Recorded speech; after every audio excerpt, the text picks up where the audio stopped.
যতই রাজনৈতিক দ্বন্দ্ব হোক, যত আন্দোলন হোক, যত কিছুই হোক না কেন, আমাদের হাসপাতাল, ডাক্তারের দায়িত্ব এগুলো কিন্তু কখনো বন্ধ থাকে না। কিন্তু বাংলাদেশের দীর্ঘদিন যাবৎ রাজনৈতিক কার্যক্রমের কেন্দ্রবিন্দু হিসেবে আমাদের শিক্ষা প্রতিষ্ঠানগুলো বা শিক্ষা ব্যবস্থা সবচেয়ে প্রথমে আক্রান্ত হয়। যখন রাষ্ট্র কর্তৃক এই শিক্ষা খাতকে একটা সেবা খাত হিসেবে ঘোষণা করা হবে এবং রাষ্ট্র যদি এই ঘোষণাটি ডিক্লারেশনটি দেন, তখনই কিন্তু শিক্ষাটা হয়ে যাবে আমাদের একটা নিরাপদ বিনিয়োগের জায়গা। কারণ হলো যে শিক্ষায় আমরা যত বেশি বিনিয়োগ করব, ততই আমাদের রেট অফ রিটার্নটা সবচেয়ে বেশি আসবে। সেক্ষেত্রে অর্থনীতিবিদ শুলজের গবেষণায় দেখা গেছে যে প্রাক প্রাথমিক এবং প্রাথমিক শিক্ষার যে মৌলিক শিক্ষার অংশটি, এই মৌলিক শিক্ষা থেকে সবচেয়ে বেশি রেট অফ রিটার্ন আসে।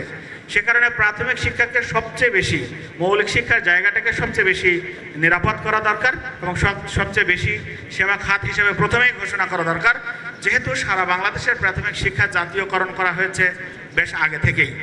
দ্বিতীয়ত যে বিষয়টি, প্রাথমিক পর্যায়ের পরে মাধ্যমিক পর্যায়ে কিন্তু এখন সরকারিকরণ বা জাতীয়করণ করবার একটা সুযোগ এসে গেছে এবং সেই সুযোগটি আমি মনে করি বর্তমান সরকারের নেওয়া উচিত।